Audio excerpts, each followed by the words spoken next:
Today we're going to make our own electricity buzzing game. You need a battery, a buzzer, a wire, and some tools.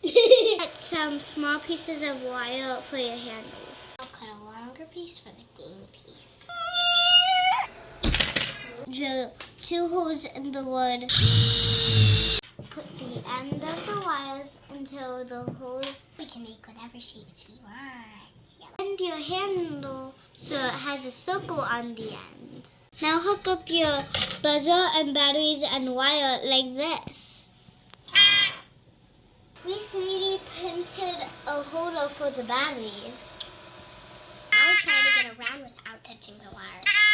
When the wires touch, it closes the circuit. And electricity can fly.